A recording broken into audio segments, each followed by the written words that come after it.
خو دا داسې یو انسان و چې د امت رهنمایي کړې ده او د پاکستاني قوم ته د ازادۍ یوه لاره ښودلې ده.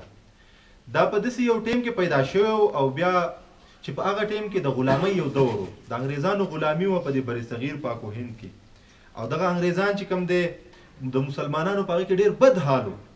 بیا د مسلمانانو یو سیاسي پارټي په وجود کې راغله او دغه شان مسلمانانو خپل کوششونه وکړه او علامه اقبال پکې یو ډېر عظیم کردار ادا کړو چې پاکستان هغه لیدلی نه و، خو د پاکستان نظریه دې خلکو ته وښودله چې ماته دا پاکستان په نظر باندې راځي چې د دې هندوستان په دې شمال مغربي علاقو کې او دغه شان چې څومره د پاکستان د حدود دي دا هغه وی چې دا ما لیده چې په دې کې به چې کوم دی یو اسلامي ریاست دا به میلاویږي مسلمانانو ته.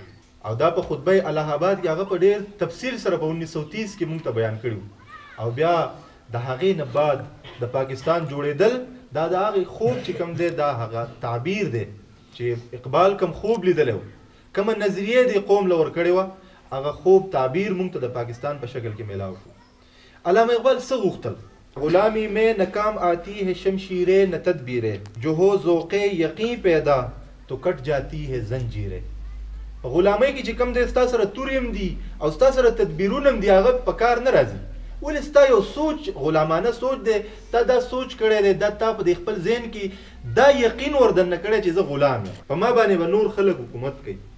نو د هغې نه بعد بیا به ستا سره وسایل به موجود دي، ستا سره به تورې موجود دي، ستا په ذهن کې به خیالات او نظریات او تدابیر به راځي، خو بیا چې کوم دی ته په هغې باندې عملي کردار نشي ادا کولی. د مضبوط یقین په حوالې سره د علامه اقبال ډېر زیات یو کردار دی چې د خلکو ته دا یو یقین ورکړی چې تاسو غلامان نه یئ، تاسو چې کوم دی ځان را بیدار کوئ، په ځان کې د ازادۍ هغه یقین پیدا کوئ، تاسو یو داسې قوم یئ چې د هغې د اسلام سره تعلق دی. اسلام کی فطرت میں قدرت نے لچک دی ہے، اتنا ہی یہ ابھرے گا جتنا کہ دبا دیں گے. مخکې چې کوم تاریخ و د هغې نه وروسته بیا هغې موږ ته ثابته کړه چې علامه اقبال کوم دا موږ ته سبق ښودلی و، دغه سبق د خلکو زده کړو د یقین، خاص کر جو هو ذوق یقین پیدا تو کٹ جاتی ہے زنجیریں. چې کله ستا یقین پیدا شو چې یاره زه غلام نه یم، زه د یو داسې دین منونکی یم چې دغه دین موږ ته د ازادۍ یو درس راکوي، نو بیا به دغه د غلامۍ دا زنځیرونه چې دي دا به بیا مات شي، دا به کټ شي، دا غلامۍ دا سوچ به بیا داسې ختم شي. او د یقین په حوالې سره علامه اقبال ډېر یو بهترین بل یو شعر دا فرمایلی دی: یقین محکم عمل پہ ہم محبت فاتح عالم. علامه اقبال دا خبره کوي چې یقین محکم کله نه کله یو سړی دی هغه یقین پیدا کړي چې یاره بس زما دا یقین شو چې یاره زه غلام نه یم، زه یو آزاد یو بهترین دین سره زما تعلق دی او زما قوم هم چې کوم دی د اسلام په بنیاد باندې دی، نو زه یو مسلمان قوم یم. نو دا سوچ خو د ده پیدا شو، خو د دې نه بعد به دی څه کوي؟ یقین محکم، یقین د ده مضبوط شو، خو بیا عمل پې هم بیا دې کردار هم هغه ادا کوي که نه ادا کوي. کم کردار چې د یو مسلمان، کم کردار چې د یو کسی چې هغه د خپل قوم د ازادۍ منزل طرف ته راولي، دا قوم د غلامۍ نه راوباسي، دا قوم د یو غلام ملک په ځای باندې یو آزاد ملک ته راولي، آیا دا به یو کردار غواړي؟ دا به یو عمل غواړي؟ آیا دا عمل ته تاسو تیار یې که نه؟ نو علامه اقبال وایي چې ورسره به عمل پې هم، یقین به ستا مضبوطي، ستا کې به ایماني جذبه یي، تا به نظریات برابر کړي، ستا تصورات به ټیکي، خو ورسره به عمل هم ستا برابر وي. عمل پې هم محبت فاتح عالم، ورسره دا به چې کوم دی د محبت په انداز کې، د تعلق په انداز کې، د اتحاد او د اتفاق هغه فضا به چې کوم دی ته جوړی. نو چې کله دا تا وکړه جهاد زندگانی میں ہے یہ مردوں کی شمشیریں، دا د زندګۍ دا جهاد په زندګۍ کې مونږ ته چې کوم دی ډېر نشیب و فراز راځي، لوړې جوړې راځي، مشکلات راځي. نو دې مشکلاتو دپاره چې کوم دی علامه اقبال فرمایي چې دا درې خبرې چې کومې دي: یقین محکم، عمل پې هم، محبت فاتح عالم. دا درې خبرې چې کوم دی دا د زندګۍ دا کم جهاد چې ته کې، دا خپل قوم چې په صحیح لاره باندې روانې، دا خپل قوم چې د غلامۍ نه ازادۍ ته بوځې، دا خپل قوم که ته د مشکلاتو نه اسانیانو طرف ته بوځې، نو بیا به ته په دې کې دا څیزونه پیدا کوې. دا هغه تورې دي چې کله دا قوم اختیار کړي، نو بیا به دا چې کوم دی د هغه کامیابیانو هغه منازلو ته ورسي. نو دا علامه اقبال په دې کې خپل یو کردار دی چې د دغې کمزورو مسلمانانو چې هغه په هر لحاظ سره وهلی شوي وو، د 1857 جنګ ازادۍ نه بعد د بر صغیر پاک و هند چې کوم مسلمانانو هغوی سره هر قسم ظلم او ستم دا روا ګڼلی شوی و. علامه اقبال په خپل سوچ سره، په خپل فکر سره، په خپلو اشعارو سره، په خپل حکمت سره، په خپل علاج سره هغه چې کوم دی دا قوم راوچت کو او د قوم ته دا تصور برابر کو، یقین یې ولا برابر کو او د خپل ازادۍ لپاره چې کوم کردار و هغې ادا کولو ته تیار کړه.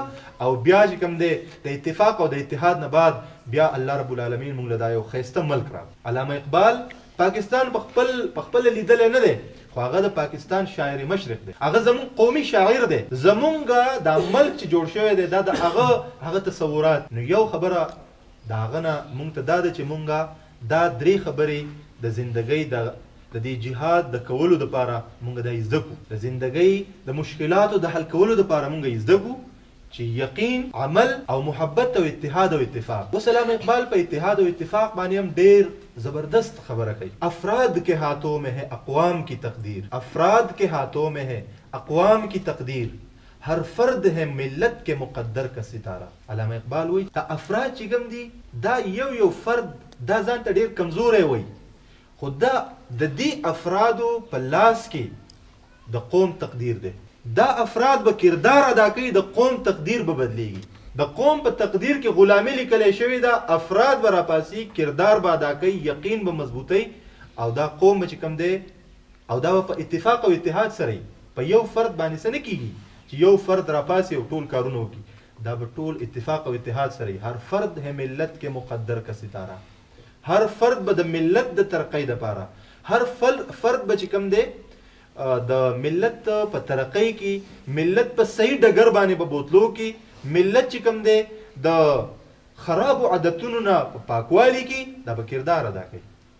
بیا به د ملت هغه مقدر به بدل شي. تجھ کو بتاتا ہوں تقدیر امم کیا ہے. علامه اقبال دا فرمایي چې راشه زه تا ته ووایم که نه، ته وایې چې یاره زمونږ دا تقدیر به څنګه بدلیږي، راشه زه درته وایم تقدیر امم به ته څنګه بدلی. شمشیر و سنا اول طاووس و رباب آخر. ته به چې کوم دی خپل نظریات، تصورات او قوت او طاقت دا به اول برابره او د دې نه وروسته چې کومې دا نورې خبرې دي، رنګ او بو دی او دغه شان چې کوم دی که نه د دنیا زیب او زینت دی، دغه طرفونو ته به دونه سوچ نه کوي. په دې وجه باندې علامه اقبال په شاهین باندې خبره کوي. دا هغه مرغۍ ده چې هغه یو ډېر اوچت پرواز هغه کوي. هغې کې علامه اقبال ډېر جوور تللی دی. دا شاهین هغه د دې قوم دې ماشومانو ته، تاسو ته هغه شاهین وایي. شاهین هغه ولې یاد کړی دی؟ شاهین هغه پرواز ډېر اوچت کوي، پرواز د هغه ډېر چوتي او هغه چې کوم دی نہیں ہے تیرا نشیمن قصر سلطانی کے گنبد پر، تو شاہی ہے بسیرا کر پہاڑوں کی چٹانوں پر. په یو شعر کې بیا د هغه صفتونه هم خلکو ته بیانوي. دا شاهین چې کوم دی دا ځان له محلات نه جوړوي، بنګلې نه جوړوي، دا په د غرونو په سرونو کې چې کوم دی ناسې ځان له جاله جوړه کړي، په هغې کې خپل وخت تېروي. دا د مشکلاتو سره ځان عادتوي. د ده پرواز ډېر چوتي، د ده جهان بدلي، د ده سوچ او فکر بدلي، دا د مرغو چې کوم دی باچایي. نو دا علامه اقبال خلکو ته بیانوي. تو شاهی ہے پرواز ہے کام تیرا. دا ول بیا تصورات ورکوي چې ګوره ته چې ته هغه فرد دی چې ته به د امت چې کوم دی دا مقدر به ته بدلی، نو ته څوک یې، ته ځان وپېژنه. نو تاله مثال درکړی دی د یو شاهین، د باز مثال یې تاله درکړی، د عقاب مثال یې تاله درکړی. تو شاهی ہے پرواز ہے کام تیرا، تیرے سامنے آسمان اور بھی ہے. ته به خپل پرواز بکې، ته به دا نه وایې چې یاره زما مخې ته خو اوس رکاوټونه راغلي، دا رکاوټونه به ختمیږي، ته به خپل پرواز به جاري ساتې. نو خبرې مقصد مې دا دی چې د علامه اقبال په شاعرۍ کې د امت د رهنمایۍ دپاره ډېر غټ اسباق موجود دي. یو په هغې کې دا دی چې هغه د امت له داسې یو جذبه ورکړې ده، یو آزاد ژوند، د یو وسیع سوچ او د غټ ظرف دا تعلیم یې ورکړی دی. بل هغه د خودي باندې ډېره غټه خبره کړې ده. خودی کو کر بلند اتنا کہ ہر تقدیر سے پہلے خدا بندے سے خود پوچھے بتا تیری رضا کیا ہے.